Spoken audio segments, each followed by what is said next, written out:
Jesus didn't just stay in Bethlehem. He didn't just stay a small little infant like the rest of us. He had to grow.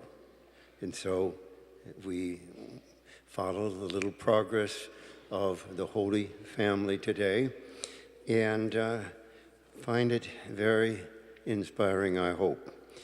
There was Jesus, Mary, and Joseph, the Holy Family. Not exactly typical. Mary was a virgin, and Joseph was a stepfather, and Jesus was both God and man.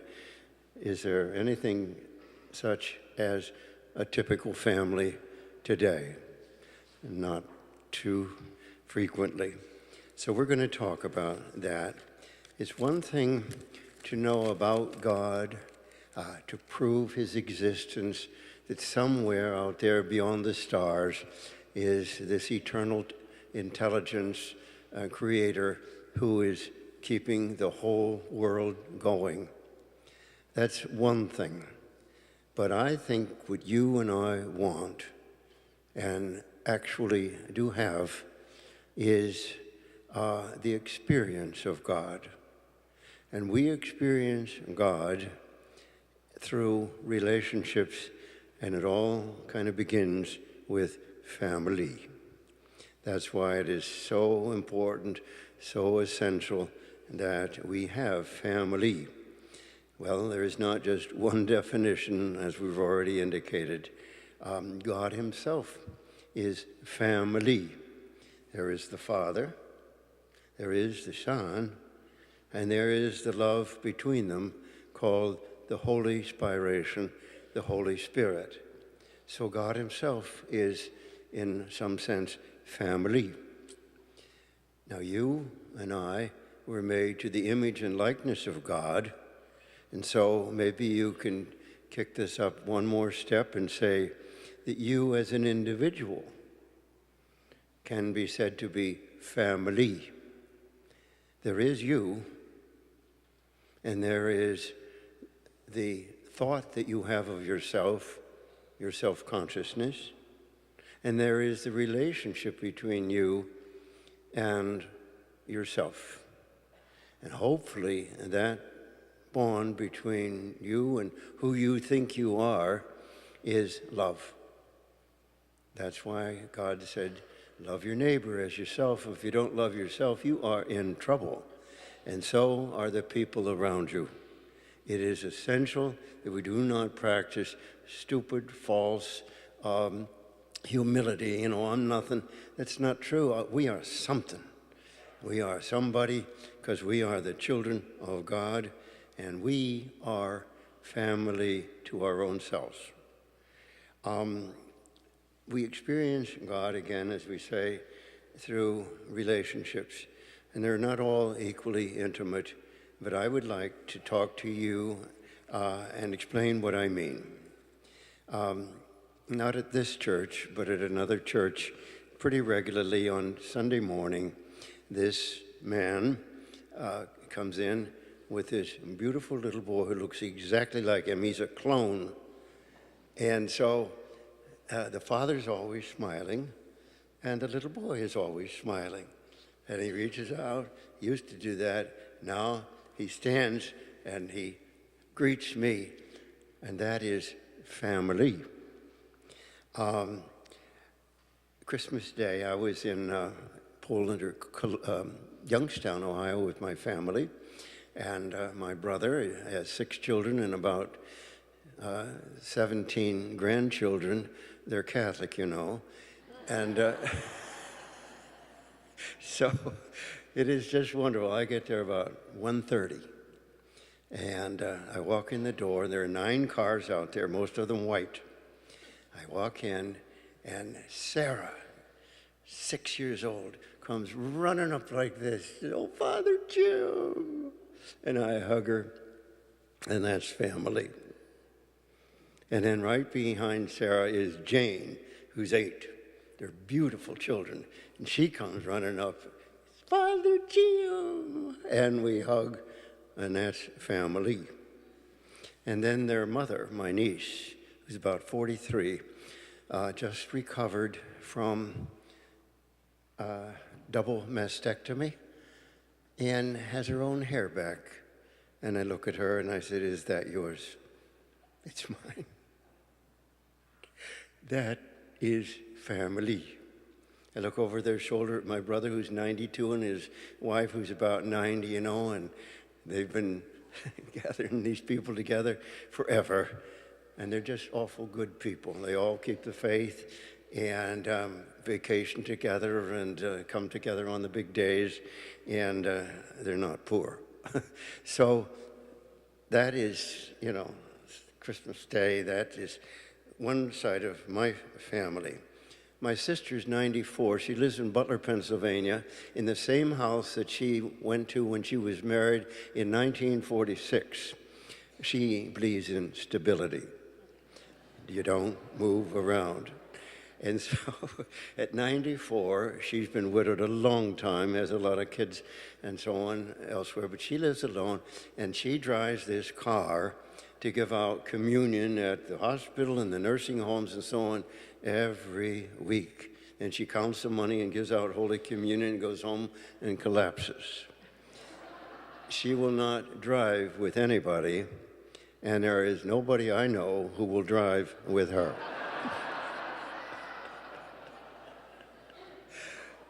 That's part of my family. So we extend way beyond that. It's been so an unspeakable gift to be a priest, as we have families all over the place. We are we are parts of many families and really members of none. We belong to everybody, at least for that moment, that hour, that baptism, that funeral, that wedding, that sick call. And so, family, just to pick out a couple of them. There's a woman in Columbus whose family is around here, some of them. Met them in Medina many years ago. She's the mother of 10 children, and I don't think they can count the next gen. I don't know how many there are. She's widowed now, and she lives alone and goes to Mass and communion every day and lives out her life with family from California to London. There's a lovely lady, 86 years old, down in Rocky River, who did not ever marry, but she and her sister always lived together all their lives, and they carried on their father's grocery business and so on. And now last year, one of them died. And I remember being there when she sat up in bed, in the living room and said her goodbye. Now Helen lives there alone. And at Christmas, we always had a lunch sometime. And so her house is full of dolls all over the place. So she lives on with the memory and her dolls. The other day, I was at St. Raphael's for the birthday of Father Al Krupp, and he's graduating from his job. And I met up with Father O'Donnell. I'm sure a lot of you know him. I think he's the only saint we have in Cleveland wearing a collar. And so he is really something else. And there he was at the table beside me. You know what he picked out of his wallet? 2 photographs. One of a Spanish girl about 9, and one of an African boy about 12. And he said, "These are my kids." Somewhere along the line, he had adopted them. And out of all the other things he does and has done and lived a very holy life, what does he want to show me? His kids. There's so many families here that I've come to know and love. So there is the family that I know that has one boy in college, one in high school, one in grade school, and she's now looking for a job. They need the money.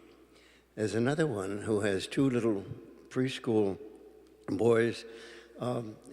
You can't look at the face of a child and not see the face of God.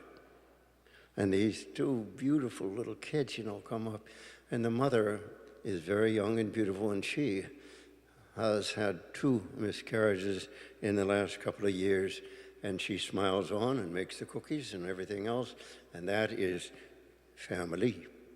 There's another lovely young lady here, might be here now, I don't know, but she and her mother were so bonded because her father had died, and they were just as close as 2 people could be. It was family. Well, her mother did die last year, so she now lives with Randy, her dog. There's a woman that often sits over here. She's a school teacher, and her family are the children in her classroom. And then she goes home to 4 cats, family. I see a lot of elderly people, helping each other along after 50, 60 years of marriage. Maybe one's in a walker. Maybe they're just holding on to each other, pretending that each is holding the other up. They need each other so much, and they're nurturing each other as long as they possibly can. There's a woman down the street here who is, I would call her safe harbor. She has family. She came from a large family, has a family of her own, but in a large family, some are going to fall by the wayside or need your help, and so the door is always open, the food's always on the table, and the dogs don't bark. And that is family. There is a man, a real good friend of mine, called me on Christmas Day, and he says, "This is Tommy." He always says it the same way. "This is Tommy, your friend." And he says, "Brenda and I are just so in love. We're having a wonderful, wonderful life." They've been married 4 months. They're 71 and 72 years old. That is family. There's another family down here, the old story. 2 families, are divorced and marry again. Then they have their own. So there's yours, mine, and ours, and they're getting along just fine. There's a man that sat here all through this year during the week, because he's not here on the weekend. He goes back home to 7 children every week, but he has to be away for work. There is a woman here, a beautiful, quiet woman, all these little siblings, all these little kids around. And the other day, she said, "You want a pat here?"